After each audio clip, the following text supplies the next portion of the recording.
Viva Los Angelitos! This is Fernando Mendez of Halos in the Infield. Bienvenidos! Welcome! Today is our minor league baseball roundtable, our inaugural minor league baseball roundtable.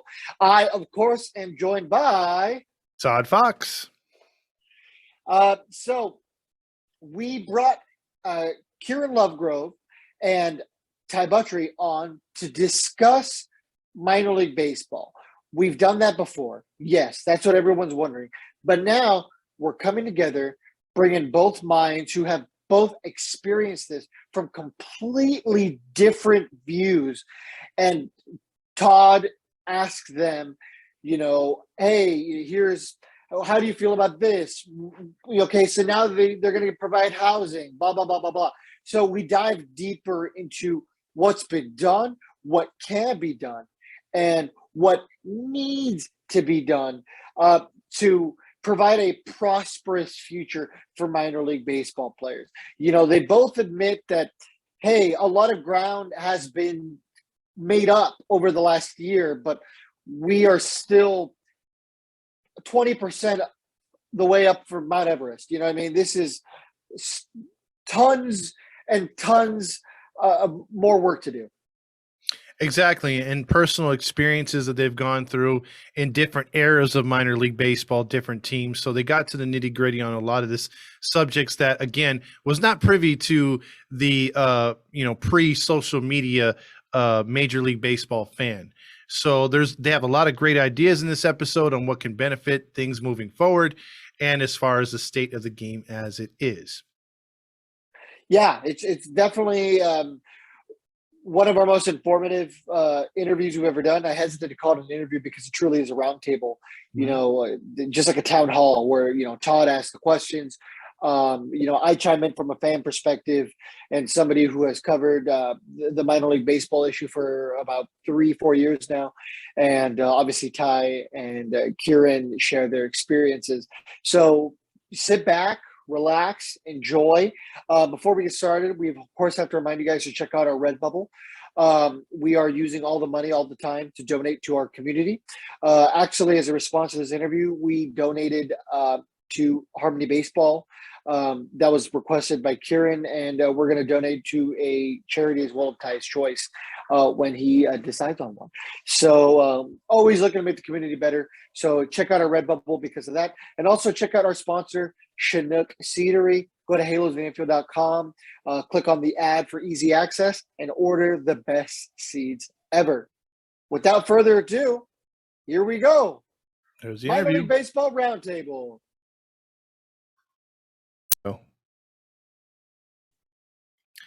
Hey. Welcome into another episode of Halos in the Infield, a special presentation.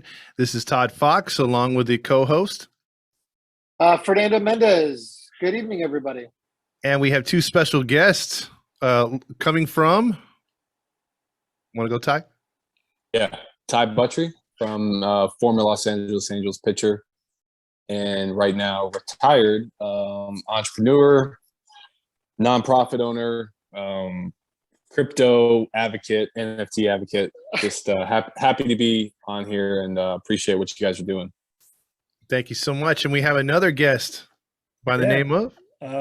Back again. It's Kieran Lovegrove. Happy to be back for my second time with you guys. I'm a minor league pitcher. I've played minor league ball for 9 years, kind of in limbo on retirement right now, but working as a pitching coach and also working as one of the player outreach coordinators with Advocates for Minor Leaguers, which is one of the organizations that we spoke about last time. Nice. And that's why we're having you guys on here today, because we're going to talk a lot of minor league baseball and minor league issues, right, Fernando? Yeah. So one thing I want to get out of the way before we get started, and I think this is something we've all discussed privately. Our audience has now gotten to meet both of these wonderful men and ball players. That A, if somebody's uncomfortable answering a question, no judgment. Don't answer the questions. But B, I want to reiterate to our listeners and whoever might be stumbling upon this, that this isn't a bash session. We're not here to bash Major League Baseball. We're not here to bash minor league baseball. No teams, nothing. We're simply here so that these former players or current players, or I guess we're both at the moment. Just players, I don't know. But for you guys to share We're here your to talk about facts, experiences. man. Yeah, there you Exactly. go. Ty boiled it down because I'm sitting here floundering. Yes, we're here to talk about facts. Nothing fiction here, no speculation. The questions are going to be straightforward, and I'm sure these guys are going to answer what they feel comfortable with. And anything you guys want to cover before we get started? Anything like that? No, I think that there's a lot of attention being brought to the minor league situation right now. This has been going on for years. This is not. You guys all know my opinions on how MLB baseball has handled this situation, and it's not to throw shade. It's not to say that they are bad or they're evil or this and that. It's strictly there's a time, and there's an opportunity right now that players are truly needing a voice, and minor leagues have never had a voice. And so, Kieran has gone through the minor league system. He's grinded harder than anybody, and I've gone through it too for 5.5 years, and I've seen both sides of it. And I just, I appreciate you guys, Fernando and Todd. You guys are extremely passionate baseball fans. You love the game. I've grown to kind of have a new perspective on the game and kind of appreciate the opportunities that baseball can create. So I'm happy to come on here and just kind of, give my voice, give my experience, talk about the facts, not sitting here slamming anybody, but saying that, minor league baseball, it's time for, it's time for a change. And I think everyone can agree on that. Absolutely. Yeah, Kieran? I think it's just recognizing these athletes for what they are, which is world-class athletes. Exactly. I don't think it's more that. Yeah, I mean, yes, the MLB Central Office has had their mishandlings of this, but I just don't know that they've appreciated what they really have. I mean, the talent level, the excitement, everything is there. And as we briefly spoke before the show, it's about the perception of the players. Yeah. I had a question for you guys. Had social media been more prevalent in the 90s or early even 2000s, do we get to this point? Because I'm under the maybe I'm wrong, but I just want to ask your guys' opinion. Do you think social media has brought a lot of this to attention to where we wouldn't know if the social media didn't exist? Well, yeah, I think it's pretty well demonstrated that, I mean, these issues are not recent issues. They have a long history in minor league baseball. Yeah. And just the fact that there's such a large population of, I mean, true baseball fans, not taking anything away from them because of their ignorance of what was happening in the minor leagues, but there's a huge contingency of those fans who just didn't understand what was going on. That watched these players on the field and really thought that they were living the good life when they're 6 to a 2-bedroom and living off whatever they can put together. It's, it's like it is upsetting. And, you talk to a lot of just people that aren't, I'm not going to say educated because that's very condescending, but just like not aware of the situation. As soon as you hear a professional baseball player, a lot of generalization happens, and everyone automatically assumes that person's rich and that person's making a lot of money and that things are, all fine and dandy. And yes, there are prospects, there are people as myself. I'm not sitting here saying like, woe is me as a victim. I had a very good signing bonus. Like I lived a very fortunate life in the minor leagues, and I made it to the MLB, and I'm looking at this as an outsider now, being retired from the game, with a new perspective, that I'm sitting here and I'm seeing what Kieran's saying. I'm seeing what a lot of people are saying. It's like, it's not necessarily saying that people are, and that's what social media, getting back to your question, like social media started shedding that light because social media gives everybody a voice now. In the past, it was the media giving the players a voice. It's the media, the mainstream media, giving everyone a voice. And so now you have people with an iPhone that they can sit there and tweet and they can say whatever they want and they can expose realities. And so, players are now in a situation where it's not all fine and dandy, and that's being brought to light. And so I think, I'm not going to get into the details of that. I'm going to wait till we get, further into this conversation before I hit home on that. But yes, to answer your question, social media has definitely brought a lot of this, a lot of these issues to light. Okay, Fernando? I think I've been on record multiple times just saying that it's a situation that Kieran kind of already touched on it. It's a situation that nobody knew they had to care about, right? I mean, there's been this false perception forever that minor league baseball players are properly compensated for the hard work they put in. It's a much bigger issue that, it's the issue that everyone should care about, but they never knew they had to. It's really the best way to boil it. So yeah, maybe if social media was around in the 90s and my grandparents could have just sent a tweet, or my parents could have just sent a tweet, maybe things would have gotten changed sooner. But I mean, that's a deeper issue besides just minor league baseball. A lot of stuff could have changed. Well, Fernando, like a lot of people will sit there and they'll be like, well, look at the opportunity you have. Look at the end of the, you can make all this money being a MLB player, and you're given an opportunity that so few people are given. It's like, yeah, but that's not what we're sitting here debating. We're not sitting here, fighting that. It's not that we're fighting. We're just sitting here saying, you have an elite skill set, right? And so like you train your whole life and you do certain things, and you are not rewarded equally or even close to equally to that. And so now we're in a point where it's like, listen, like I don't think it's sitting here bashing MLB. It's not bashing anybody. It's just saying, hey, listen, these aren't players in the minor leagues, are investments. They're trying to get to the MLB to help win the World Series. And so let's, provide the right opportunities, because that's what the minor leagues is for. The minor leagues is for, it's a bunch of prospects that are feeding up into the MLB to help win the World Series, to help the organization. That's what the minor leagues were created for. It's a feeder system. And so for that feeder system, it's not that, yeah, you have that opportunity. It's like you are still one of the 1% of the greater good. So it's like, man, paying, $4 an hour. It's like, I'm not sitting here saying the WNBA should be paid more or less, or the teachers. Like everyone tries to sit there and they compare, well, this and that. It's like, I'm not comparing that, because that's comparing apples to oranges. I'm strictly saying you have athletes who are the 1% skill set, that sacrifice a lot. Let's just make sense of this, and let's come to the table and let's do something, that helps everybody. And it's good to see that the housing situation was taken care of, because that was the first step. I think there's more steps ahead. We're gonna get there. So don't Gotcha. worry. Yeah, because you guys. Oh, go ahead, Fernando. Sorry. No, you go. No, go ahead, man. You had it. Oh, I was just gonna say that I guess the deeper thing here is we're in America. One of the biggest things that everyone likes to talk about constantly is the Declaration of Independence, right? This piece of paper that was written by guys who didn't brush their teeth.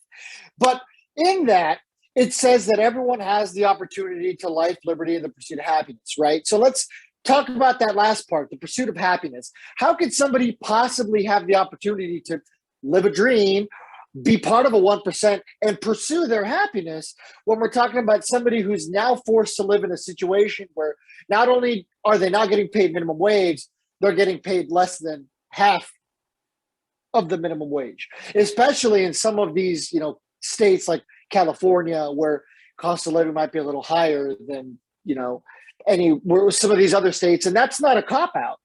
I'm just saying, you can't possibly pursue happiness if you got to worry about where your next meal is coming from and you're not getting paid for half the year.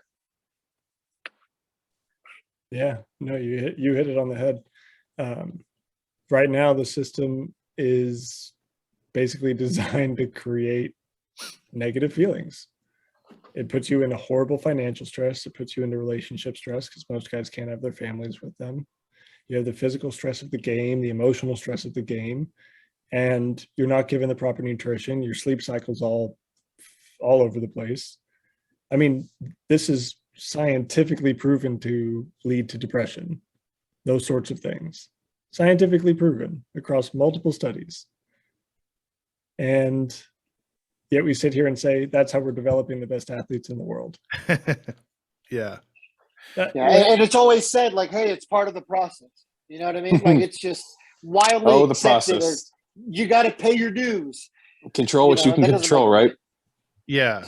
Yeah. And that's been like, right, that's been the whole, baseball selling the stoic perspective. But I've looked deeper into the stoic perspective, and it's not about just taking what they give you. It's about doing good. I mean, the basic premise of stoicism is to do the right thing when you are presented the opportunity to do so. Absolutely. And if we're expected to live that way without the people telling us to live that way, living that way. Well, this is kind of like blowing my mind when it comes to this subject. I mean, Ty hit on it. Kieran's hit on it now about the living conditions, about the mental effects and things like that. One of my questions was, why should people care? And I think if you think about it, before I get your guys' comments on it, people care about those making minimum wage at fast food restaurants. They're not athletes, but they can't get by if they're not at least making minimum wage. And some people like to take advantage of some of people, and they don't get paid, and they're not able to get their meals.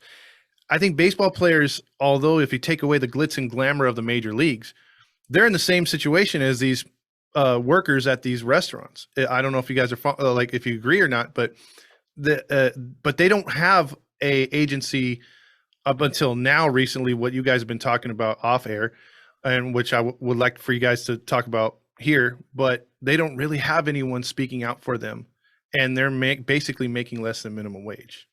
Thoughts on that? So are you basically asking why should people care about minor leaguers? Like why they should care about? Yeah, because their living conditions. Like take baseball aside, like the human aspect. Right. Well, Yeah. Go, Kieran. You want to talk about? You want to go, or you want me to go? What? Yeah, I'll take this one if you're right. I mean, from a human aspect, we're really not asking for more than human dignity. The ability to live comfortably within a space and not feel that you are being encroached upon by another person. When you have to live 6 people to a 2-bedroom, there's not a lot of space. You just don't feel like a human at times. You kind of just feel like you're penned in like animals. And, you can make all the bullpen arm barn references, but there are absolutely times where it feels like minor league baseball players are just treated like show cattle. Just shipped this way and the other to this fair and that fair. And the ones who really can't cut it, well, all right, you just send them to the slaughterhouse. It's that simple. You walk into spring training one day and all of a sudden 5 of your friends are gone. I mean, there's no counseling for that. Yeah. It's one of the worst days in the locker room in any spring training is that moment. And it is a very human moment to us. And I feel like nobody can appreciate that human element. Yeah, and it's tough to appreciate that element that Kieran's talking about, because we have that perspective and we have those emotions that we've gone through. And so people, when you try to express that through interviews like this or roundtable conversations or tweets, it gets lost in translation a lot of the time. And so at the end of the day, the public, the media it usually sums up as, rich athletes bitching about unfair wages. And so it just kind of gets thrown under the table. And so that's where there's so many things. I mean, you look across the board. I mean, the minor leagues for hockey, I mean, it's like those guys are actually taken care of, man. It's like, there's not really a minor leagues for football. It's, you have the Canadian Football League, and it's basically college right into it. So they kind of, escape out of it. And then you have like the D League or the B League, whatever, for the NBA. And honestly, I'm not going to speak on that because I don't know their situation. I'm strictly talking about. But they're all unionized. I can tell you that. Yes. So if it wasn't for the hockey team in Madison, we wouldn't have had a place to live this year. We lived in their apartments. Wow. It's true.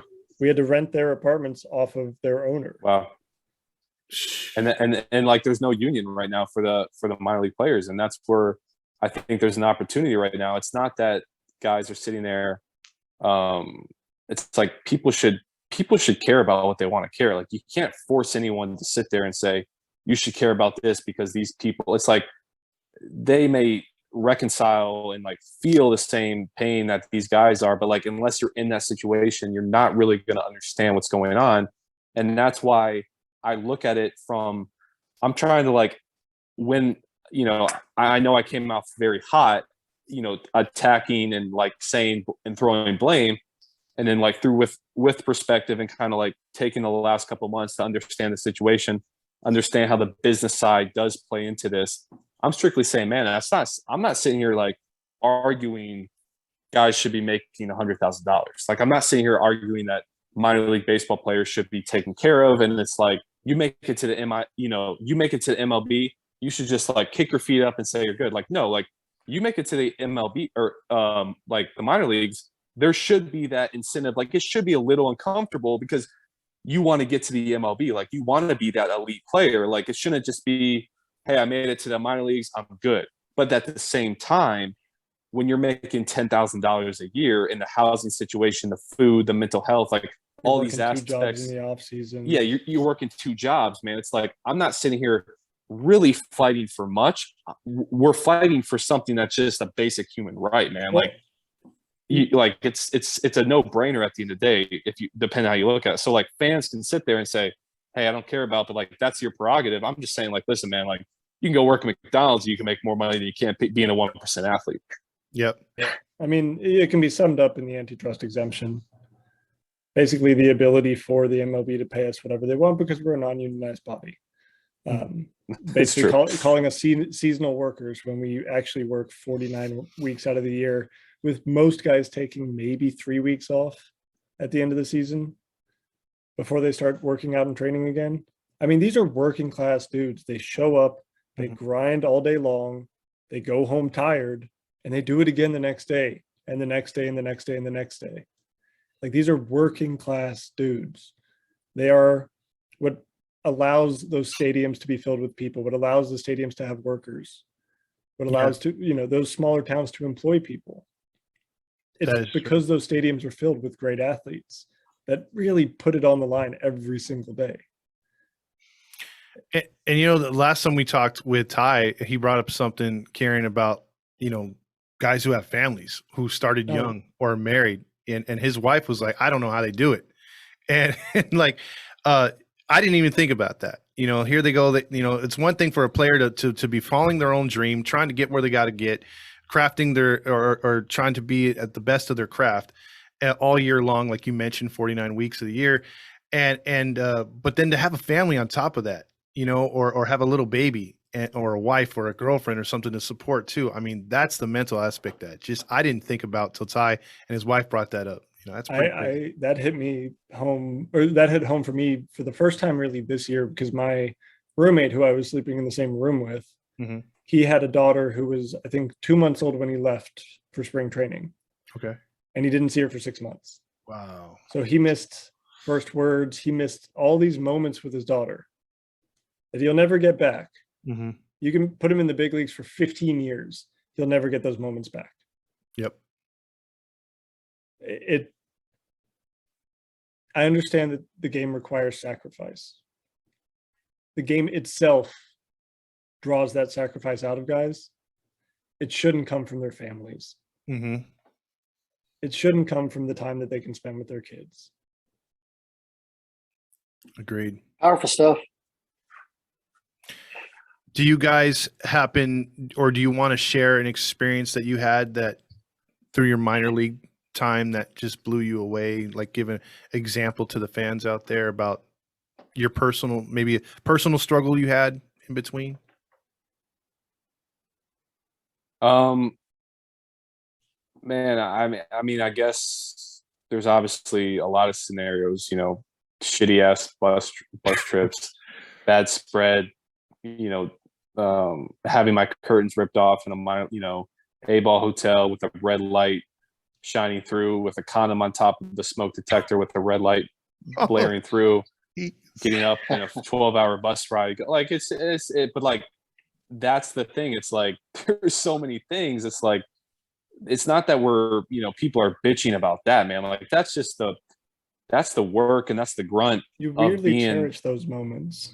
Yeah, like, you cherish that and you own it. Like, that's being a part of a grinder. Like, you're grinding, you're in that opportunity. It's not that you're bitching about that. Like Kieran's basically talking like guys are sacrificing lives and years within their like people are, it's not that they're sitting and bitching and complaining about woe is me, like, oh, it's just like, dude, listen, like I I'm wanna see taking, yeah. yeah, like I'm Like- missing my daughter's, first walk, and I'm missing her at school, and I'm getting paid $10K. And then when this all is over, there's no union, there's really no representation. And I'm just kind of like, peace. All right, on to the next guy. And it's like, it's a very little step just to put a system in place to take care of minor leaguers after the fact, to like truly like buy in or give them a salary that represents them being a 1%. And so like, man, that's the thing. Like, I'm not going to sit here and ever complain about long bus rides, because that's the reality, man. You guys, Fernando, you're on the road 24/7. You're traveling for your job. Todd, you guys are working your ass off. Like,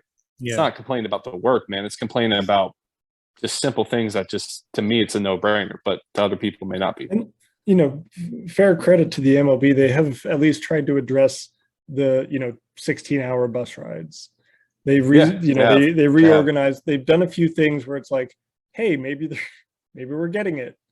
And then they put out a housing proposal like they did. And there's a lack of any sort of reality to that proposal.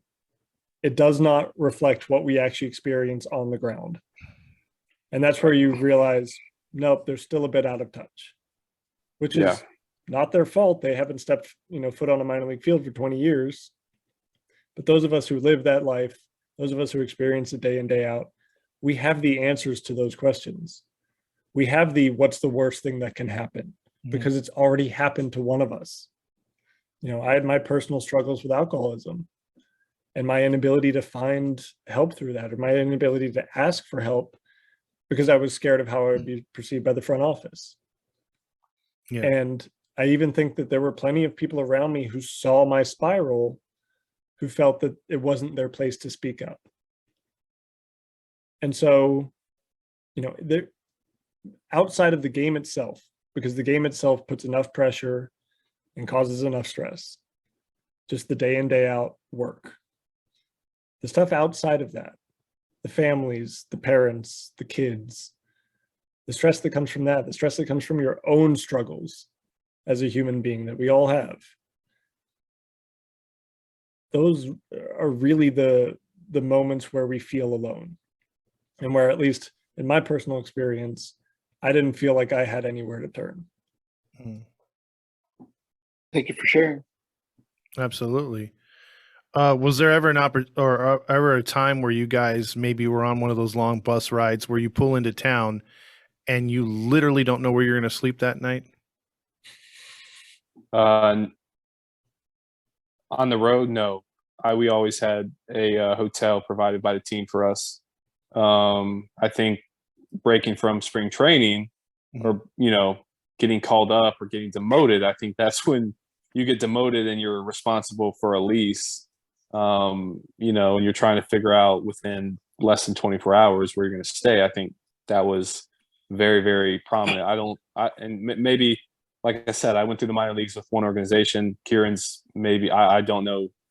I'm sorry, I don't know how many teams you've been with, but yeah. So like, maybe there's been that getting off a bus ride, but like when you're on the road, like if the team doesn't have a hotel or anything set for you, man, like shame on them. That's bad. That's bad. We saw more, and I have had moments where on the road we'd arrive at a hotel and they'd be like, "Oh, we thought you arrived tomorrow." No. And we're sitting there like, well, there's 30 of us, and we're here today. Yeah. And we have an email showing that we said we were going to be here today. And then you're sitting there and they're scrambling to get rooms, or, you arrive at a place at 3 p.m. and they say, oh, none of the rooms are ready and they won't be ready until after the game. Oh, man. That stuff like that happens where, no, it's not the end of the world, but you just end up sitting in a hotel lobby for 4 hours. Yeah. It's not, it's not glamorous. And then you got to go perform, right? Yeah. And sometimes you'll do that bus ride, or God forbid your bus breaks down. Had that happen multiple times. It's happened before. Yeah. We're all of a sudden you're on the side of the road for 6 hours waiting for the next bus to get from 450 miles away.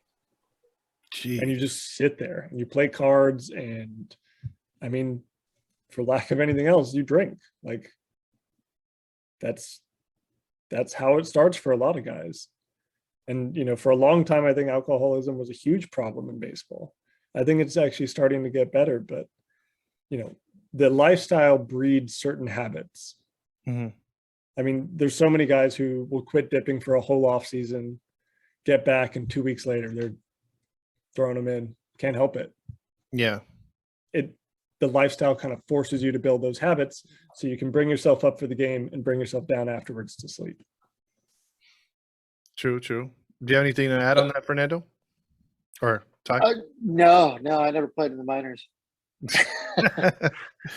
Well, then how do you guys feel about the per diem right now, the system for food? What can be done to help the players stay nutritional? Because you guys are both, when we had you on before, you guys were talking about people getting Big Macs and stuff like that. And when I think athletes, I don't think guys endorsing a Big Mac. You know what I mean? Like you want to have Propel, or you want to have like good food, or I mean, if anything, Subway. If you got to go that close, I mean, just discussing Subway. Yeah, I mean, like I'm just saying, like as far as like as far as food, like what do you think of how they're going about it nowadays? How you want to start? Man, yeah, I'm not trying to sound out of touch with this, but I haven't been in the minor leagues in 3 years, so I'm not trying to sound douchey or whatever. I just strictly, I don't know. Like when I was playing, yeah, like like Boston always provided actually good food. In the minor leagues, they tried very hard to have spring training, have good quality, high quality food, and obviously, there's more money that could have been spent for each minor league team. I've heard of horror stories. I've been on away games where I don't think the away clubby should be the one providing the food. I think that overall arching organization needs to be providing the food. I don't think the clubby should be the one going out to the grocery store and getting ham sandwiches to provide for professional athletes. I think that food, housing, travel arrangements, those should all be A class. You're an A class athlete, and you should be treated like an A class athlete. Obviously, when you get into the big leagues, you should be treated like an A plus athlete. And so, there's things that happens. The travel, obviously the pay is what it is, and hopefully that changes, man. But and honestly, like guys, like I don't mean going back to Boston. I'm just trying to strictly give you my perspective from the one team I've spent in the minor leagues with. And so it's good that Kieran is, he's been here and he's been with multiple teams and he's seen it. And like, I've heard the stories, like I've heard of other teams being like unbelievable. And that's the biggest issue. There's such a gap from team to team, and there's so much discrepancy that's like, why is there this big of a, like, it should just be, this is what it is, carried across all 30 clubs. Like, why is each club and each level and each owner and why is there so much discrepancy with this? Yeah, there's so many guys get lost in the cracks. There's so much information now about exactly how important nutrition is for, I'm not going to exaggerate, every single aspect of a human body. It's just that important. And when you are taking bodies and pushing them to the absolute limit, it does not make sense to pour corn whiskey in the gas tank. And that's essentially what's happening, is you're just taking the cheapest, easiest to distill food, pulled pork, super, super simple, right? Well, it's not great when you have it 4 times a week. Yeah. When you never get fermented food and you're only eating this processed kind of garbage that they throw out, it does huge, huge, huge damage inside the body. And so from a strictly scientific standpoint, it doesn't make sense to me that teams wouldn't provide better food for their athletes if they're trying to make better athletes to win more baseball games. I mean, if I am sitting there as an owner of a team and I'm not providing them with the best available food so that they can be as nutritiously, what's the word I'm looking for? They can be as nutritious as possible in their eating and really fueling their body the right way. If you're not doing that as an owner, then why do you own a team? Yeah. I mean, if you're not putting everything you have on the table to win a championship every year, that's the only way you're going to push every year to get your team better. If you're constantly sitting there going, well, our system's doing okay and we've finished 15th out of 30th every year, so things are okay and we're making a profit, and you're not, actually pushing those profits into your system to make it better, then I genuinely don't understand why you are there trying to compete in the first place. And, I've said this before multiple times, I'm not afraid to go after the owners because I do feel that there's been some issues with just non-competitive teams that have actively gone against what really should be the standard and said, well, we're going to do it this way to save money or whatever reason. And they constantly are not putting out winning teams. And they're constantly not putting out high profile prospects. They're having high draftees that burn out in their system. That needs to stop. For the betterment of all baseball, that needs to stop. And, I think the first step to that is really shedding light on how bad the issues are across the board in the minor leagues and showing that these athletes are not being treated the way that they need to be treated if you're looking to win championships.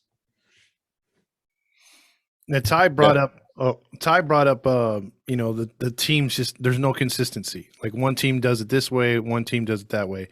Kieran brought up in his last interview with us that there are now certain teams, and Angels being one of them now, that are providing 2 meals a day. Does that 3 or three? They upped sorry. it from 2 to 3 because what we were getting was so inadequate. Yeah. And they actually listened to us and made an adjustment that we all really appreciated. What's your opinion on that, both of you guys? And do you think, like Ty said, that can be more mandated for everybody instead of just one team here, one team there? What's my opinion on? Can you repeat the question, Todd? Like, what's my opinion on what? What's your opinion on them offering the third meal? Certain teams doing it. Can it be something to where we can get this involved with everybody instead of just having, you're the Orioles, you only get 2. You're the Angels, you get 3. Very simple, man. I mean, how many? It's like, it doesn't take too much thought to understand that a human being needs at least 3 meals a day. It doesn't, it's very simple. It's, you have an athlete, as Kieran said, you have an investment. If you're trying to win the World Series, which all 30 clubs should be trying to win the World Series, they pay money to these players as their prospects. If you have a prospect or if you have an investment, any person that understands business should want to take care of that investment. So whatever it takes, obviously there's a threshold. People have an opinion of, should I have this food? Should I have that food? Should I have this travel? Should I have that travel? That's very discretionary. And that's where I think a lot of people are starting to say, like, listen, it's not like we're fighting this ask for filet mignon and lobster and our own hotel room. I get it. You have to double up in the minor leagues. Like, it is what it is. It's just strictly like, there's very basic things. 3 meals a day. As an athlete, having 4 meals a day would actually be great. So you're not relying on the clubbies. So the team provides 3 meals a day, having adequate housing, having adequate travel, having adequate mental skills and health professionals at every single level, and having a salary that you can actually provide and support your family. And that's where it's like, man, like, you boil it down to very simple things like that. It's not like there's not this thing going on. It's just what's right and what's wrong. And right now we're starting to see the change, Karen? Yeah, I mean, it has to work, right? Whatever solution comes has to actually work. And plain and simple, those things will work. If you give housing, if you give year-round better pay, and you provide better nutrition, automatically the floor is going to raise. Your least, valued asset is going to go up, and everything above it's going to go up too. And giving that competitive environment where everybody's getting adequate nutrition, where everybody's getting the resources they need if they have mental health issues, struggles, will make the entire system better. It will promote better culture. I mean, really within the systems will promote a healthier culture, one where players are looking after one another. There's a buy-in to, hey, it's not just the big league team winning a World Series. It is this organization winning a World Series. Exactly. Because I've never seen a big league team start with a 25-man roster and win a World Series with the same 25-man roster, not changing it once. Yeah. It takes the whole organization, man. From the person that takes tickets, from the person that takes tickets to the guy that's checking guys in, if the whole organization, man, if everybody has good culture, good energy, man, it's contagious. It's contagious. And it's like, why would you not want every single person taken care of? I understand there's profits. I understand baseball, when you get into professional, it wavers between a game and business. I'm not sitting here bashing that. I'm just saying, like, how do you still, as an owner, you still have to do what you got to do, but it's like, man, like, I feel like there's an easier way to take care of the people that, are out there. It's like, and that's the thing, man. It's like, when I say that, people are like, yeah, well, what about the WNBA, or what about school teachers? I'm like, dude, like, stop trying to twist my words and like stop trying to twist this meaning. It's not about, I respect that. I don't talk on that because, like, Kieran, like, I don't talk on that because I don't have that perspective. So if I'm talking on the WNBA, I'm talking about a school teacher. Like, do I think everybody should get paid for what they are? Yes, 100%. But like, people like to discredit and be like, oh, minor league players, they should get this. And well, this person, it's like, dude, that's not what I'm fighting for. I'm just talking about a basic human rights, man, of what makes sense or not. Yeah, there's a lot of people who seem to think like, oh, well, you're just lucky to be there. Right. Like, lucky, I started at 5 years old and dedicated every day of my life Right. since. Right. Like, I put my head down with every 6 years old, 7 years old, 8 years old, what do you want to be when you grow up? Baseball player. Every single time. It's not luck. It's right. Almost like hard a predetermination. It is. That you're going to get there. Yes, you do. So you do everything you can. And like, these players will push their body to the actual breaking point, moving their body in such a way that their body, like their tendons, their ligaments, their muscles give out. Wow. I mean, that is the pain that they will put themselves through to give themselves a chance at that generational wealth for their family. It's true. I mean, that's true. It's absurd to me that anyone thinks we're lucky to be here. Yeah, you earned it. If I can butt in, I want to say that I've said multiple times, you're only as strong as your weakest link. And if minor league baseball players are, quote unquote, your weakest link, that's not a bad place to be. These are still world-class athletes. These are still some of the best players on the planet. So why aren't they treated as such? I mean, we're talking about basic human rights, food. I mean, your employer is providing food, and they should in this case, because they're demanding a lot out of your body. I mean, when I travel, I get per diem for traveling. And I mean, though I consider myself very, very good at what I do, hence why I'm gone 70% of the month for my job. My boss still compensates me for the work that I do. So how come a guy who's in pest control gets properly compensated for missing my kid's first day of kindergarten, for missing my fiance's birthday 3 years in a row? These are things I signed up for with this job. Yes. You sign up to miss out on some stuff with your families in the minor leagues. You sign up for maybe not staying at the best hotel once in a while. But what you don't sign up for is having to go to sleep hungry because you didn't want Taco Bell that night. What you didn't sign up for is you not being able to see your children for 6 months. That's not what you signed up for. You signed up to one day be in a position where, hey, I accomplished my goal. I did it with my family. I did it with, this group of players who, we fell in love with playing together. That's why these guys do it. I guarantee you none of these guys are doing it to eat, a peanut butter and jelly sandwich at 10 p.m. after working their ass off all day. You do it at Or- 10 a.m. too. It doesn't matter what time of the day. You're probably having a peanut butter and jelly. Fernando, and like think about this, man. Like think about, the reason why legally minor league baseball players haven't been able to get a full salary is because baseball and minor leagues is considered a part-time job.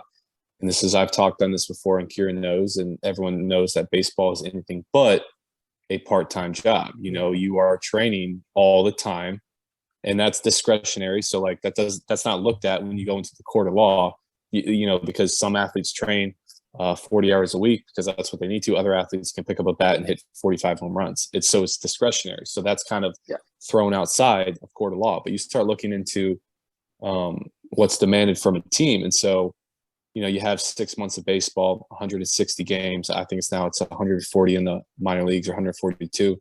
120 this year. It's 120. So you're still playing 5 months of baseball, and then you have 2 months of spring training. So you're at the, you're playing ball for 7 months. But here's the other thing. What happens when you have a month after the season to go to instructional league or strength camp? And it's mandatory that you go, mandatory optional that you go. And it's like, well, now you're 8 to 9 months. And it's like, you're not even getting paid. Like, you're not getting paid salary. A $12 a day per diem. A $12 a day. Yeah.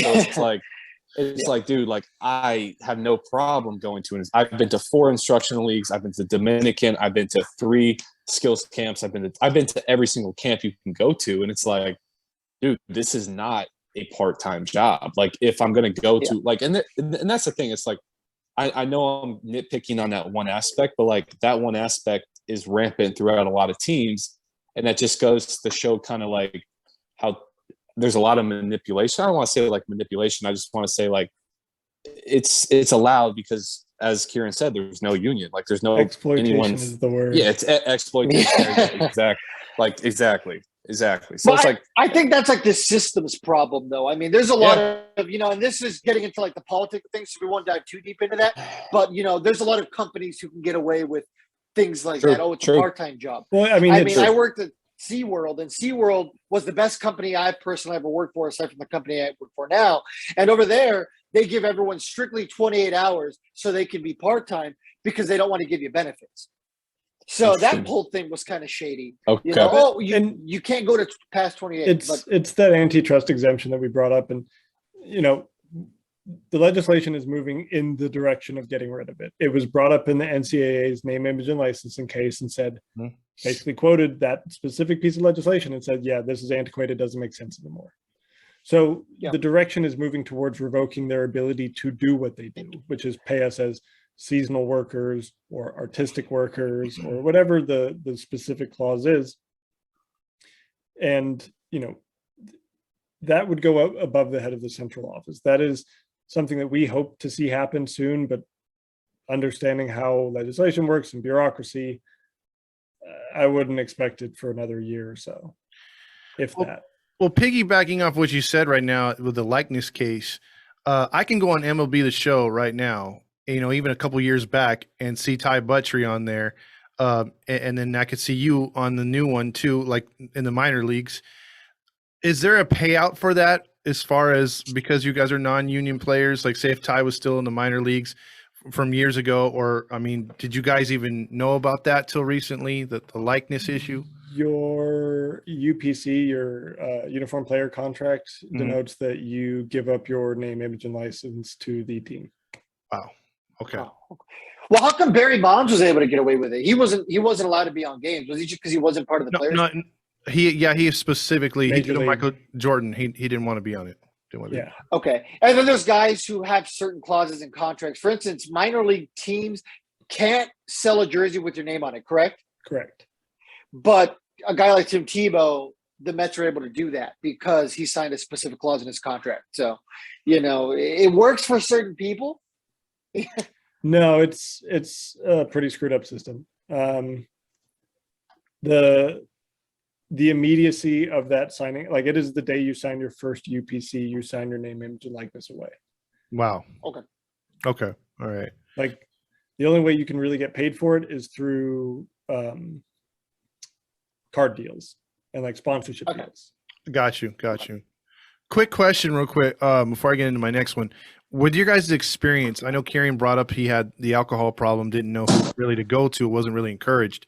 Do you guys, in your experience, were you able to have a nutritionalist with you, or that you had an opportunity to talk to if you had issues with your diet, or did you have someone that you could talk to, say if you had interest with talking to someone just to release some stress because you were feeling a certain way? Did you have those options when you guys were in the minors available to you? Like I said, I'm going to be honest with you guys, and I want to talk about the facts from my perspective. Mm-hmm. Boston did a very good job, and that's why I talk about, I've heard of horror stories, and there's something that needs to be talked on that. From it varies drastically from team to team, but I got introduced to the mental side, how to manage thoughts, control what you control, journaling, breath work. As soon as I was drafted as a rookie by Boston, we had mental skills coaches at every level. Wow. We had nutritionists at every single level. And I do think that helped me a lot. It honestly, it formed me in today. And so I'm not saying this to, counter against anything that's going on. I'm just, like I said, I want to be honest with you. And I've heard other teams, and it's like, wait, you had a nutritionist? Really? You guys had mental health? Like, what? You guys had that in low A? Like, and that's what's sad, is that every team's not doing, and I'm not putting Boston as this thing. But that's a testament other to teams Boston's here. success. Yeah. I mean, it's why Right. they're successful. Yeah. Right. It's no question why the teams that perennially will show up in the playoffs and put out competitive teams is not because they're always the team spending money at the top. Mm-hmm. It's the teams that know how to spend their money well. And Boston clearly does a good job in providing resources for their players. It's why they've been able to develop some really talented baseball players over the last 10 years. Mm-hmm. I mean, they've really done a good job. Dodgers do a great job. Yankees do a great job. Rays do a great job on a budget. But there are teams going into next year that their entire team payroll will be less than Max Scherzer's 1 year. I saw that today. Yeah. Yeah, several. Yeah. And you want to tell me that there's a money problem in baseball? I can tell you where the money problem is. It's not being spent. Mm-hmm. Yeah. Baseball received $1.1 billion at least in betting revenue last year. Wow. That's just on the betting side. Where did that And then you go? wonder how teams like Oakland develop such talent, considering, the photo surface this year of spreads from players in that organization. I'll tell you what, my experience with guys from Oakland, they've got some good development personnel. Okay. They've got some really good baseball minds over there. Okay. May have some bad spreads. They've got some really tight booked accountants too. Absolutely. Yeah, that's fair. All right. So the next question I want to ask you guys is we touched on a little bit the housing situation for certain teams. What's your opinions on how far it's come now, or at least the agreement? You guys said it was all over the place, but do you think we're headed in the right direction when it comes to that? I think anytime that you have change or you have a step in the right direction, I think it's beneficial. I also think that a lot of things that's been happening in the minor league space has been it's been cute, it's been a distraction, and at the end of the day, the root issue isn't being solved, and it's almost like a mask, or it's a cover up. I'm not saying that this is a cover up. I'm saying that It's a Band-Aid. It's a Band-Aid, and that's not the root issue. The root issue is a lot more than that. So, what happened in the media started talking a lot about the housing situation. Players doubled up, this and that. Mainstream got on a certain amount of teams, and then all of a sudden, then there was a fix, and then it was done. And so, is it a step in the right direction? Sure, maybe. Players getting paid more than $3 an hour. When that changes, when other aspects of this whole system change, then I can say yes. From just my opinion, looking at the housing direction, sure. Like, like I said, I don't like it. It's cool. It's not great. It's just not what needs to happen. But sure, is it a semi-step? Kieran, go ahead, because I'm kind of floundering right here. Like, I don't really have an opinion on this. The way I see it is a huge win that our voices got heard, and that there was even the acknowledgement that there was a problem. And then the proposal that came out kind of showed exactly what we thought, which is the people making these decisions aren't the people who know what the minor leagues are like. Yeah. I mean, putting a clause in there, no more than 2 per room, and then following it up with a clause that says, well, if there's no adequate housing, a hotel will suffice. That would basically allow teams to put guys in hotels both at home and on the road for 6 months a year. Double up. Living in a hotel for 6 months. Yikes. That's if you include the spring month, and then if you go back for instructs, you're in a hotel again, typically. So there are some question marks. There was nothing brought up about families. There was nothing brought up about kids, spouses. It just felt like we have to get something out. Yeah. Here's the basics. Yeah. The clause in there that I really appreciated, players will not be responsible for a lease. That solves a huge logistical problem with Definitely just getting into a place. Finding a place that one will do a 6-month lease, which is a month longer than the season. So you end up paying more than you have to. And then if that place will allow you to break that lease if you get moved up or down. And typically if you try and break a lease, it's double month's rent. Or you can leave the lease and hope that the guys who are living there don't trash the place and you lose your security deposit. So, which you've had happen, right? Which I talked about on the last podcast. Yeah. Do you think they can come up with a third-party group to come in there and maybe address these issues and realize, hey, look, the families take a toll. They should have a place. Maybe get a better perspective, because you guys are obviously saying the wrong people are making these decisions, the ones that have never had to go through this. Do you think an outside perspective, they'll actually, humble themselves and allow that to happen, or is this just going to it's so, just so we're clear, it's not the wrong people, it's not the bad people, it's not, we're not sitting here slamming. It's just there's a group of people, as Kieran and I are saying, that have been through this situation, that understand the ins and outs of it, that are looking at it from a mental health, a physical health aspect. And so that's why before this whole Zoom talk, started, I was giving praise to More Than Baseball and what Kieran, Slade, and these guys are doing, because there's not many organizations out there that are doing this. And so when you have people that are representing brands and putting their name on the line for the greater good, that those are the people that can do change. That's why I've used my platform to talk about this.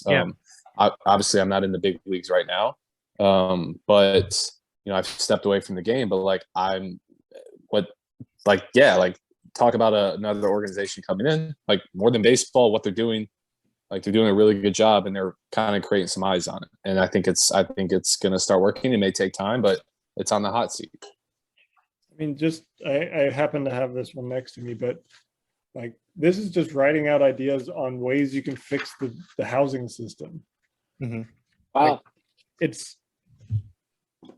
There are easy solutions that, you can run the numbers on, and in the long term, they make more sense. Yeah. And you don't have to go to a third party, because that knowledge exists within the 5,400 professional baseball players you have in the minor leagues. That's the thing that's always amazed me, is the complete lack of awareness of just how much information is floating around the minor leagues that isn't being tapped into by Major League Baseball to better the system, to better baseball. I mean, wouldn't it make sense to just make the pie bigger instead of trying to take a bigger slice? Yeah. Make profits for everyone better. Allow everyone to benefit from those profits, and then put it back into the systems, put it back into the communities. That's the goal. And if they're not utilizing that information, then they're really kind of cutting their own hand off. Yeah, because I was thinking when I brought the question about the third party, is just because for the main reason is that these companies are thinking company wise. They're not thinking let's go to the players and get their perspective. So, but I get your points on that though. The answer's in front of them. I mean, the answer is in front of them. I mean, if your car's broken, if they want to save money, why are they going to shell out $5 million to a consultant fee to talk about even building a place? Mhm. Yeah. Why do it? Why not just ask the people who have lived it and said, hey, this would work? Yeah. Now all you need to do is fund it instead of shelling out this ridiculous fee for a consultant. Mhm. I don't know if it's ego of them thinking, oh, well, you know, the system works because we make it work Yeah. from the top, when really it's being pushed from the bottom always. It's being fed from the bottom constantly. And that new blood is what constantly breathes new life into the game every few years. You get a player who just turns the world on its head. We had like 4 of those this year. Mhm. We had so much just incredible baseball to watch and all these athletes. And people don't realize you have the same caliber athletes down the road, and you don't have to pay $80 to get in and park, and like you can just get in for $10 and go watch that same caliber level of athlete. And sit very close to the stadium, get good seats, talk to the players, because usually minor leaguers are very impersonable. Yeah, I mean, we talked about it before the show, and I'll reiterate it now. It's a perception issue. Mhm. Everybody who's been in the minor leagues knows how good the baseball is. Good baseball. But anybody who sees a minor league game for the first time, it looks like a sideshow. You have guys wearing these goofy uniforms that don't fit correct. You have which, you know what, that is minor league baseball, the goofy uniforms, the funny names, like that I do love. But make it look good. You know, make the on-field personnel really have some personality. Make them enjoyable to have on the field. Don't make it a grind to everybody's ears. I mean, make the games presentable and show the product as what it is. High-level professional baseball. Really focus on the product, and then I think the game itself becomes more profitable. Absolutely. Owners, you know, we're talking about guys with egos here and huge salaries. Likely some of these guys in their older age, like I said, I'm not going to jump on some of these guys, but let's just say what it is. Some of these guys begin to own teams that's their hobby, or it becomes a toy to them. Why do you think with a group of owners that are in the major leagues right now should come together and work on this? Sorry guys, I just I'm on 1%. The reason I always check my battery literally every 5 seconds to make sure I didn't cancel out. No worries. You're good. Why should the owners come together to agree on this? You know, that's up to them, man. That's up to the owners to decide. I mean, if I sit here, I mean, it's there, man. The information's there. You see what's going on. You know, we've talked about investing into your prospects, you know, putting money into your product. Like, it's a very simple thing. Anything that needs change, it has to come from within. And so you hate to see mainstream media come on and be that change. You know, you want it to always be like an organic, okay, this needs to happen. But at the same time, it's the world that we live in. And so when there's pressure, things change. And that's where I spoke very passionately probably a couple months ago. I said, you know, I came across very hot. I feel like I came across very angry. And my intention was not to be a person that's just bashing and being like a nasty person. It just was trying to be honest and authentic to what I believed in. And then I recently said, you know, I think there's another approach that can happen to change the situation. And that's why, you know, maybe my tone, it's not fake. It's just that yelling and bitching and saying this is that, it's not going to change. And so as Kieran's doing, as you know, more than baseball is doing, even my organization and my wife's organization Behind the Lights is doing, you're trying to take that change into your own hands. And so it's up to the owners to decide if they think they need to change. People will change if they want, but eventually, you know, everyone around you is going to change, and it's kind of up to you to decide if, hey, this needs to happen or it doesn't. And that's what I think is going on. I think people are catching on. I think it's on the hot seat. It's not just put your head down and play anymore. It's, hey man, there's, real life situations going on that need to. There's humans wearing these uniforms. Exactly. That deal with the same human problems. In my article with ESPN, I was pretty direct about my comments towards Artie Moreno. And that was because I grew up in Southern California. I saw what the Angels went through for 20 years and then got to see it firsthand from the inside. And I went, this makes a lot of sense now. And hearing how that system had operated for so long, it actually, it did make me very angry. Because, I can pretty confidently say, you may own the team, but there's so many other people who could do your job better than you. Yeah. Just let them do it. Mm-hmm. Some of these owners who have really taken the team into their hands, they may not understand how intricate the game gets. That just throwing a few $100 million at somebody will not make your team win games. If that personality does not mesh with your team and you just signed him to a $300 million contract, you now have to rebuild your whole system around this one guy. And if he doesn't perform, then what? Yeah. It is a numbers game. We've talked about it before. Always betting big and saying, hey, we're going to hit the jackpot every time is a ridiculous way to try and win championships. Really being smart, spreading it across the board, making sure that you're taking care of every single player, because you don't know who that 25th player is going to be, who makes the difference between you getting to the World Series and you losing in the ALCS or the DS or the wild card game. Yep. Like taking it down to its smallest factor and focusing on every single one of those, I think should be the key of any owner. If you own a team and you have that sort of control, why are you not looking at all these details that you can improve and constantly trying to push the envelope and make them better? It doesn't mean always throwing millions and millions of dollars. It means being very smart about where you put your money. And that means having smart people on the ground who can tell you where to put your money. And that's why I go back to talking to the people in the game, talking to the people who've been there for a decade. That's where the good information comes from. Absolutely. Well, we're an Angels podcast, so I'll try to tie it to the Angels because that's what most of our listeners can use as a reference. Championships are built from within.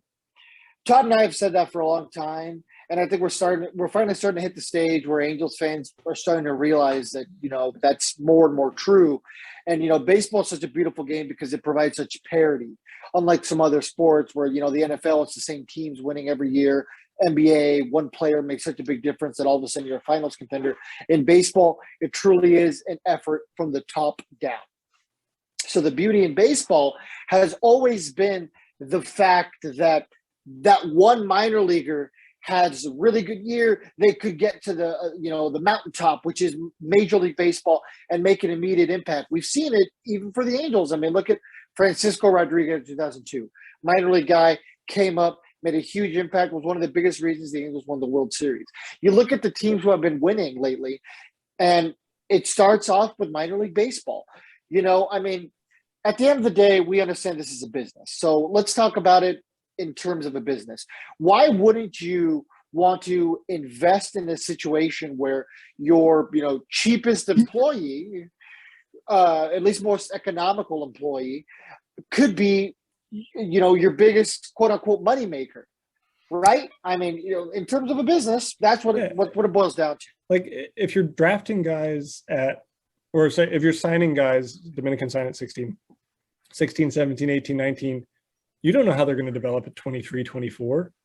And if you're not giving them the tools to do so from the time that they're 17, and they're eating garbage food from the time they're 17, and they're not developing good habits from the time they're 17, they're probably not going to develop at 23. But if you take a guy at 17 who's maybe a little skinny, maybe doesn't have good routines, and really invest in their performance, all of a sudden you may end up with a perennial all-star because at 22, 23, he starts to fill out a little bit. He's already got all the basics of the game down. He understands the mental side. He knows how to handle failure. And now this, $15,000 signee ends up being your $150 million player. Yeah. And what did you have to invest in him? A good system, some good food, a few $1 million. And you're looking at a guy who's worth hundreds of millions. And no scout in the world can sit there and say for sure that any guy that they pick is going to end up being that guy. Yeah. But every guy that they look at has he's a great example. Guys, like, I want to say, like, you see a lot of people in the minor leagues, and this is kind of taking a opposite, like, opinion on this whole thing. I'm not sitting here defending owners over players or players over owners, but I'm strictly saying from what I've seen is when you see players that come into an organization that, like, buy into the organization, it's like it goes both ways, man. It's like, yes, like, don't get me wrong, like, there's a lot that needs to change on the other side. But, like, as a player side, players that come in that think they're hot shit, that think they have all the answers, that think, like, they're going to just figure it out, that's, like, their routine. It's like, yeah, you have your one-offs like Bauer, that do their stuff or, like, make it. But, like, you see a lot of players that, like, buy into the club at a young age, man. Like, those are the guys that make it, and those are the guys that, like, excel like an extreme level. And that's where you talk about, like, culture, you talk about from a ground up approach. It's like there's clubs out there that, like, provide good stuff, and there's clubs that are out there for shit. And so, like, even though it takes the owner side to bring the supply, the player, it's your job. If you are an employee, like, and that's where it's like, it's not just to sit there and, your job to just put your head down and play. Like, I hate that just put your head down and play, control what you can control. Like, these are very, like, coined words that are thrown around in the minor leagues. It's like, dude, listen, like, if this is your employer, hopefully they're a good one. If not, shit, man. Like, you drew the bad, you drew the better hope you get Rule 5 or traded. Employer that's investing into you, man, and you're sitting there being like a smart ass, or you think you're too cool for school, like, then just, like, get out, because, like, these guys are buying into you. And so I've seen that. I've seen a lot of, like, players come into organizations that are like, oh, I got my own routine, I got this. Now, I'm not trying to say just sit there and listen to a coach tells you to get rid of your curveball grip and you believe in it. No, I'm talking about, like, take an opportunity. If someone's offering to teach mental skills and someone's offering to, like, provide you good quality food, and you you decide to go to a bar to hang out with your friends over what the team's providing for you, and it's good stuff, man, like, that's on you. And, like, that's just another, like, I'm not trying to just play devil's advocate. I'm just saying, like, I do want to put in that, like, owners, meeting like halfway is very big, but, like, the players also, the prospects, the minor leaguers, like, that, there's a feel side of that, man. Like, they need to. You can give players the world. You can give them every single thing that they need, and there's still going to be guys who just don't get it. Exactly. And you know what? I'll speak from personal experience, because I was that kid who came in at 17 years old and thought he was hot shit and didn't really figure it out until I was 23. But the Indians continually took time with me. It's why I know, at least from my own perspective and from my experience, that this works, because they really invested in me from a human point of view. They had mental skills coaches. I owe an enormous amount to CC Clark, Brian Miles, Oscar Gutierrez. Like, they taught me things about myself that I just wouldn't have figured out without that resource. When I finally really bought into the strength camps and was getting there and putting on weight, I went from a skinny kid who would top out at 94 and, kind of gas out, to a bullpen arm who was up to triple digits. And it was through their development system and understanding how to build routines. And, they give their players the tools they need to turn themselves into big leaguers. It's I praise the Indians for what they did. And then I kind of kicked myself in 18 going into 19 when I was a free agent, thinking, well, I'm going to take what I've learned and put it with an organization that really needs it, and I'm just going to thrive. And I got into a system that was different and struggled a bit. And realizing like, oh, I don't have it all figured out, and kind of breaking it back down and building it back up again. But having the tools from my years in the Indians allowed me to grow up. It allowed me to reach a point where I knew what I needed to do, where I was comfortable knowing what I needed to do, and then actually having the drive and ability to do it. All right. Yeah. I mean, you mentioned that before about the Indians being that organization, and at least, you were able to see the good side of it. Same thing with Ty with Boston. The last couple questions I want to ask you guys, what are you getting out of making, to you personally, like, how does this make you feel knowing that finally in 2021, the voices are being heard more, the level of intensity is growing for this change? What does this mean to you personally, both of you, like your involvement with this movement? I'll answer this. I don't mean to just dip out, guys, but Sam and I have a few things we got to get our house situated right now. Okay. And No problem.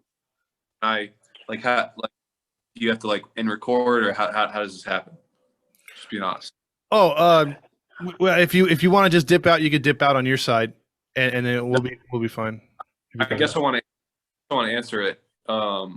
Meaning how this thing means, man. It's what you guys are doing right. My freaking phone. I'm sorry. Shit show right now, man. What you guys are doing, the fact that fans and people are gaining attention, the fact that people are starting to be aware. I know everyone hates on Instagram and social media and attention and views and stuff, but dude, I posted a reel and I got 260,000 people that heard me talk about minor league pay and talk about how $10,000 is kind of bullshit, which it is. Mm-hmm. And so that is a huge benefit. What more than baseball and what Kieran and everyone's doing is a huge benefit, raising awareness. And so you don't hear these things happening. This was not happening 5 years ago. And I think, as you guys, one of your first questions was talking about social media, how has that impacted this whole movement? Well, it's impacted because it's given everyone a voice, and you get to a certain threshold where people are enough's enough. You start talking about mental health, you start talking about a point where people are dude, this has to change, man. And that's where I had my perspective in the minor leagues. I was a shut up and play. I got to the MLB. I stepped away from the game. And I kind of wanted to learn a new perspective. And I started just reflecting a lot about my situation. I'm damn, man, I wish I would have spoke up more about, some things that's and that's the thing. It's not sitting here attacking the work ethic, the demand to play. It's just just basic human rights that it's a no brainer. And so, I think everything that's happening is positive. I think it's going to continue to take time. It's going to take years, unfortunately. But hey, we're here talking about it. I want to continue to be a voice and shed some light on it, man, because people just like we said, the first one of the first answers, people think a minor league baseball player, it's they making 100, 150K, 200K, they're rich, they got the whole thing. And it's that's the farthest thing from the truth. And so just kind of continue to shed light on that. But that's all I got. Hey, well, we appreciate your time, Ty. Say hi to the wife for us, and we know you got to run, but thank you so much again for coming on. Yes, sir. Thank you guys for talking to you, Ty.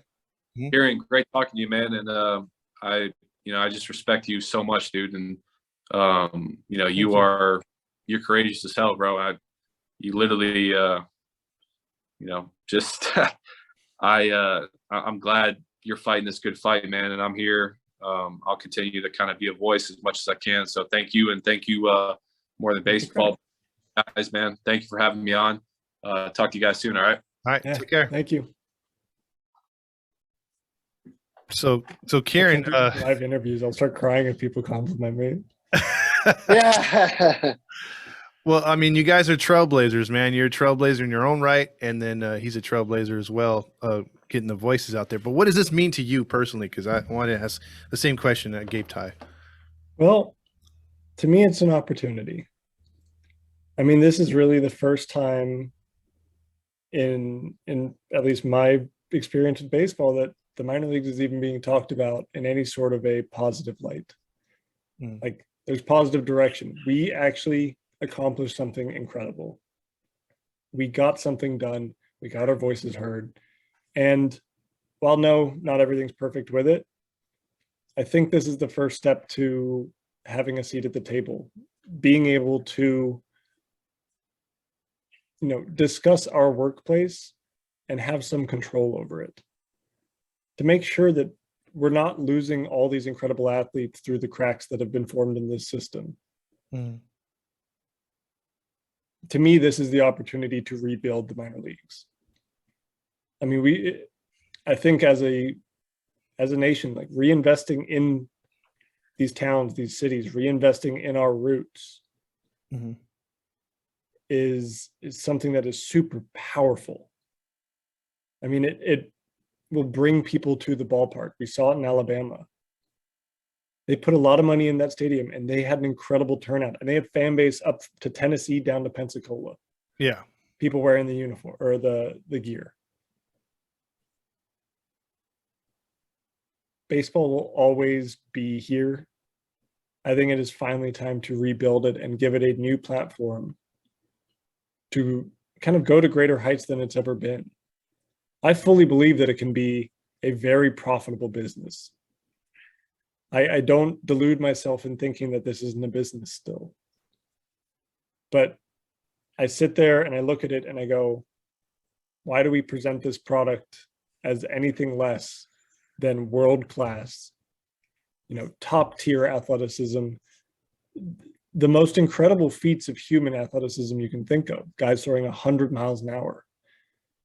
The body's not even supposed to be able to do that.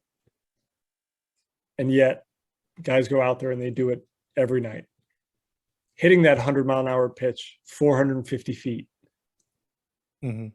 Where else can you see that live?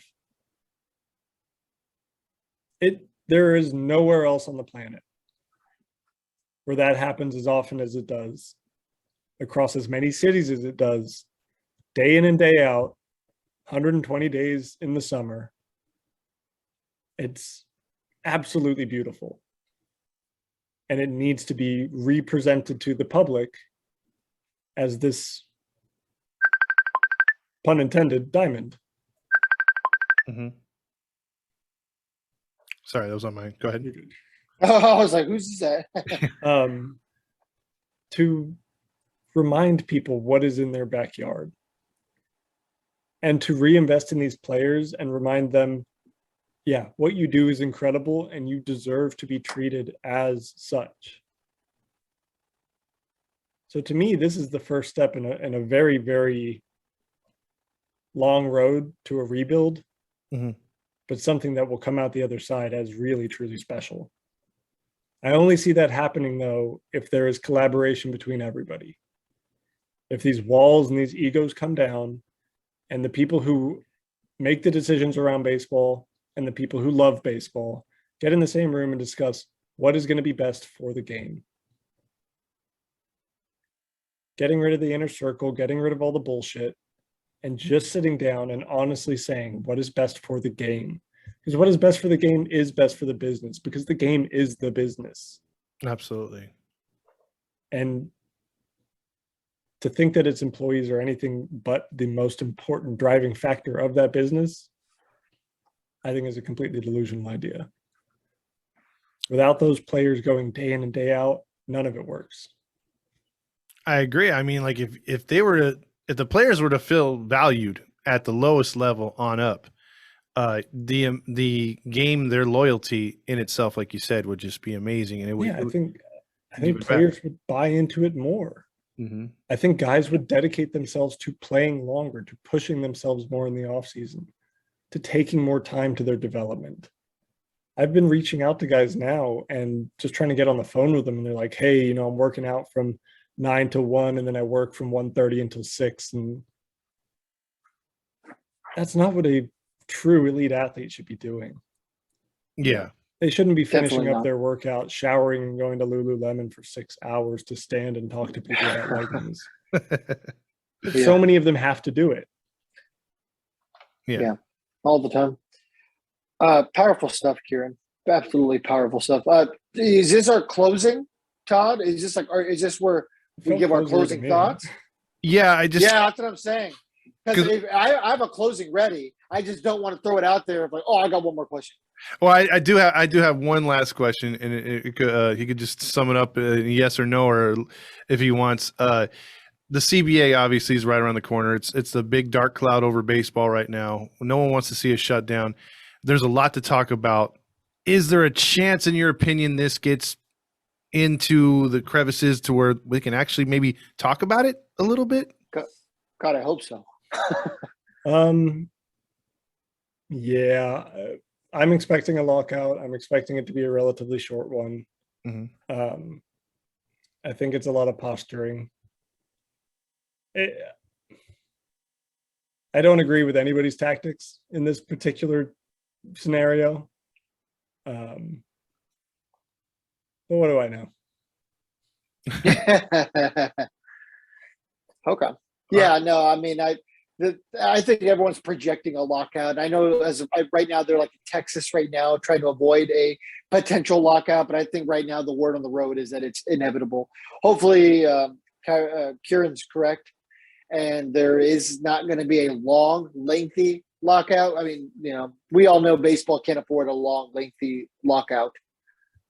Yeah, they've done so much to get the fans back. I think we're seeing a lot more younger fans participating now, and I think it would be counterproductive to have any kind of work stoppage. But yeah, let's get into final thoughts if you want, Fernando or Kieran, on this one.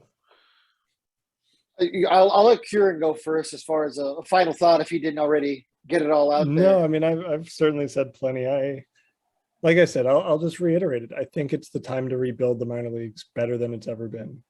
Mm-hmm. I think it's time to change the perception and give the people what they want, which is good baseball, good atmosphere, fun food, unique environment, zany entertainment on-field for entertainment, small cities. It's give them the beauty of the minor leagues that has been there and has been cultivated over just an extensive period of time. And then give them the new look. Show them that not only can you have the goofy kind of fun stuff, but you can have, this 20-year-old kid who's just figured out a new slider that's 92 miles an hour, and he's going out there trying it for the first time, and oh, look, it's disgusting. And you just get to see players bloom. You get to see them figure it out, and getting to do that and really like investing in the players that are at that level, showing the fans who they are, allowing them to be themselves. And then once again, just changing the perception and allowing the fans to see the game for what it is. Extreme athletes going at each other. I mean, it really is the best of the best. Show the fans that, sell the product for what it is, which is a lot better than we've been doing so far. And I think everybody benefits. Exactly. Fernando? Yeah, let's create this the romanticized minor league baseball that's existed. Let's make that a reality. Yeah. Exactly. Let's make a reality where, I think everyone will agree with what Ty said earlier. We're not asking for a single A player to make $120,000 a year because, then maybe players will get complacent. Well, why would I want to go up to Double A when I like my situation here and I'm getting paid well to live? So we're not asking for these guys to get paid tons and tons of money. We're asking for a livable wage. We're asking for minimum wage to be met. So I guess my closing thing is here, and to go to what Todd had asked earlier, what does this mean to us? This issue to me is fighting for something that's right. We've said it multiple times in all of these interviews, including this one, this roundtable, is that we're fighting for basic human rights. One day I believe that, I'm going to be on my deathbed. What I want is for my child, or if I'm lucky and my fiance are lucky enough to have more children, our children, to look at me as a person and say, hey, you know what? My dad was the person who fought for something that was right. And that's not just, in this case of minor league baseball. We try to do whatever we can here on this podcast for everyone's rights. We want the world to be a better place. At the end of the day, I think when we all die, we want to leave the world better than how we found it. In the grand scheme of things to people, this might not be world-changing news. And you know what? It might not be. But at the end of the day, if we can come together cohesively to make a situation for a 18-year-old kid better, then there's no telling what we can do as a collective group. I mean, when did the time come that it became okay for somebody to worry about where they're sleeping at night or how they're going to break their lease to advance in their career? Yeah. If I was sitting here telling, anybody about a situation where there's, let's just say an 18-year-old kid who's getting paid $18 to make shoes in a getting paid $4 to make shoes in a factory, getting fed gross food, sleeping with 6 men in one room, or having to refrigerate chicken in an air conditioner or cook ramen noodles in a bathtub, and it's Nike doing that. Well, most people would be like, you know what, I'm never wearing a Nike again. But we're talking about this in a very real situation with minor league baseball players. We can take anything, any topic, no matter how serious it is, and boil it down to seem insignificant. That doesn't make it right. That's what people, I feel like, are trying to do. And it's simply brushed off with, it's part of the process. These guys have to do that to get there. Why are other major league players who are at the absolute mountaintop of their profession forgetting that they had to do this? Why isn't it more widely acceptable to talk about it? Is it truly because of the politics in baseball? If that's the case, that's great, but nothing is going to change if conversations like this don't take place. And that's why we love the opportunity to talk about it. That's why we love bringing people into the circle who are willing to talk about this. Not because we want to bring down Major League Baseball, because we want the game that we all love to be left better when we're on our deathbed. Yeah, that's what I have to say. We don't want to bring them down. We want to raise it all up. Yeah. I mean, really, Absolutely. that's the goal. And Absolutely. yeah, I'm confident. I tend to be an optimist on things like this, but it seems that there is enough energy. And now, for the first time, it seems that people can put faces to minor league baseball. Mm-hmm. For a long time, it's just minor leaguers. Nobody could name a minor leaguer, but everyone could name the best major leaguers. Mm-hmm. Now there's at least a human element to it. And I think that human element really is the difference maker. It's not, oh, these guys are so lucky. It's, oh, these guys are suffering to play for us. The everything that goes on before the guys cross the white line, that's now starting to come to light. And people are looking at it and saying, that doesn't seem quite right. And it's not just from us. I mean, there is an entire wave of people that are changing their opinions. There's a shift going on in a lot of values across this country. And for us, I think it's a serious benefit. Absolutely. And then maybe now, like invoking change, like again, you're going to be able to look back at this and say, I was a part of that. I was a part of helping these players. Like you're a part of, teaching, younger kids how to craft their baseball. You're also teaching others out there like ourselves who weren't too privy about everything. Now we're able to send that message to other people, and it's a trickle down effect. And the voices are being heard, like we have our Red Bubble stuff that we do that we give back to the minor league system as a charity. Stand with them, IIB ball players. And it's something that we're seeing more and more, not just us making shirts or things like that for support. It's going around, and it's a really good thing, because eventually the right people will see it and the right moves will be made. So I think that's what we have to hang our hat on at the end of the day. And kudos to you and the baseball organizations that are keeping this prevalent. yeah, that's all we can do. I mean, just make it better for those who come next. Exactly. Yeah. Thanks for once again speaking out when you did, man. I mean, I know you'll never take credit for it, because I can tell from these conversations we have that you're a very humble person.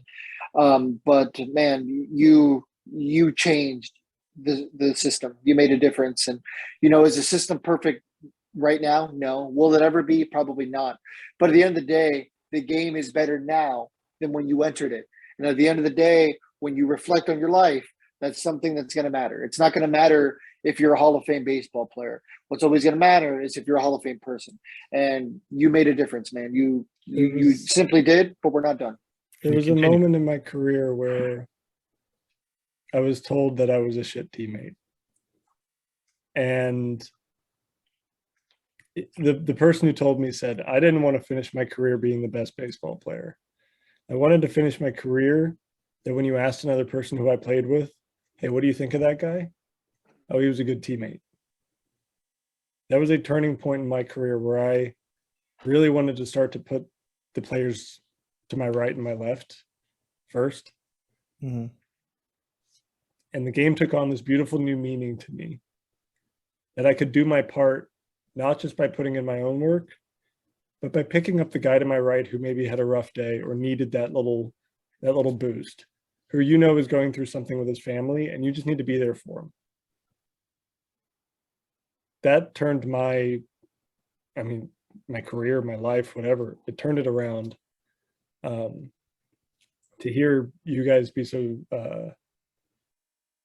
kind, and the kind words that Ty said, it does get me very emotional. This is something that I never thought I would see. Well, be the change you want to see in the world, right? You did it. So, the fight's not over, and it probably never will be. Regardless if you're tackling it as a player or whatever you end up being, we've got your back. You're a great person, and we're glad we made this relationship. We hope you can continue to grow it. As a thank you for your time, we'd like to donate to a charity of your choice. Do you have any charities on your mind that you would like us to support? No, not off the top of my head. I know that I have one, but I don't know if I have the name correct.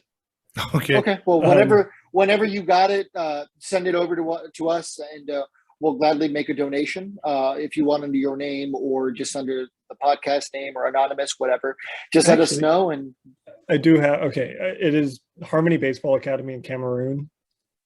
Okay. I've retweeted it on my Twitter, but what the kid there is doing is incredible. He's an 18-year-old kid, and he is teaching camps to kids all younger than him, and he has them doing the fundamentals correct. It's just, what he's doing is absolutely spectacular. I needed to go to him. I need him to be seen for what he's doing, and to bring baseball to Cameroon is spectacular. And yeah, that is where I want that going. Send us a link to. Yeah, send us a link too, or maybe we could look it up here, and maybe Fernando can post it on the page. I'll double check with the link, and I'll send it to you guys. Okay, yeah, we'd appreciate that, because we'd like to give the young man some love as well. That's pretty cool. So again, thank you, Kieran, for joining us tonight on this roundtable along with Ty. Ty had to dip a little early, but we really appreciate you guys' insights and all the because we got a lot of feedback from Ty's last appearance, and as well as yours too. So it's a lot of positive about people either saying, "Oh, we've just found out about this," or "It's great what they're doing." It's the talking point. So it's been really positive, and especially with your experiences in life too, going through things. A lot of positivity came from that as well. Well, I'm really glad that me getting to come on and talk to you guys can share that positivity and bring that positivity out of people. That makes me very happy to hear. Yeah, you guys are definitely being difference makers. So again, any final thoughts, Fernando? Because I'll end right here. No, if anybody listening, if you guys haven't had an opportunity to listen to the interview we did with Ty or Kieran, go ahead and check it out. I don't think we're going to be doing any formal episodes at the end of the year.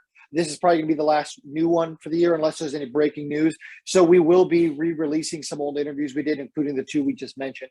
So go ahead and check those out. They're great interviews. You really get to listen to Kieran's story and everything he went through and what inspired all this minor league roundtable. So, great work, man. Keep doing what you're doing. Same with Ty. You guys just both keep fighting the good fight, man. You guys always have fans and friends over here.